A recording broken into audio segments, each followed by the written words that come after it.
Brazil has the last pro-American government in Latin America. It's our single most important ally in the Western Hemisphere. Allowing Brazil to become a colony of China would be a significant blow to us and potentially a very serious military threat. The Biden administration appears to be in favor of it. One person who's emphatically not in favor of it is the president of Brazil, Jair Bolsonaro. So, of course, the American media hate him. Here's some of their slander. The United States isn't the only country lurching dangerously towards authoritarianism. It is happening all over, indeed.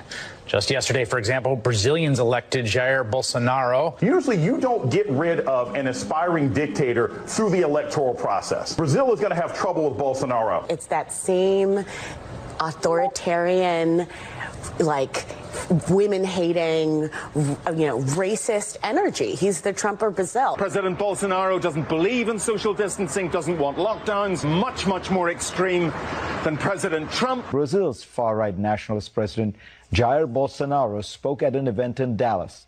These two men and fellow travelers like Donald Trump and Vladimir Putin represent the growing global threat to the ideas of liberalism.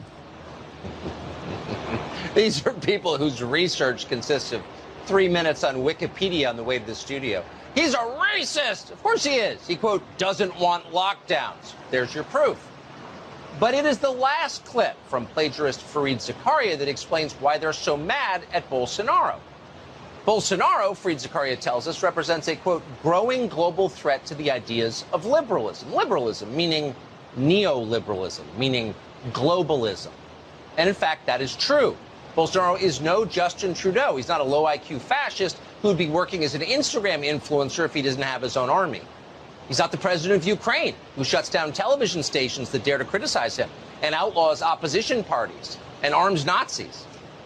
In conventional terms, Bolsonaro is, in fact, liberal. He has done nothing to stop civil liberties in Brazil.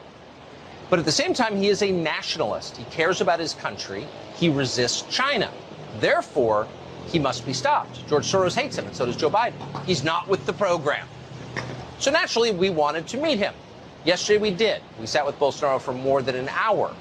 And the first thing we learned is that the left in Brazil hates him very much. They tried to kill him when he first ran for president 4 years ago.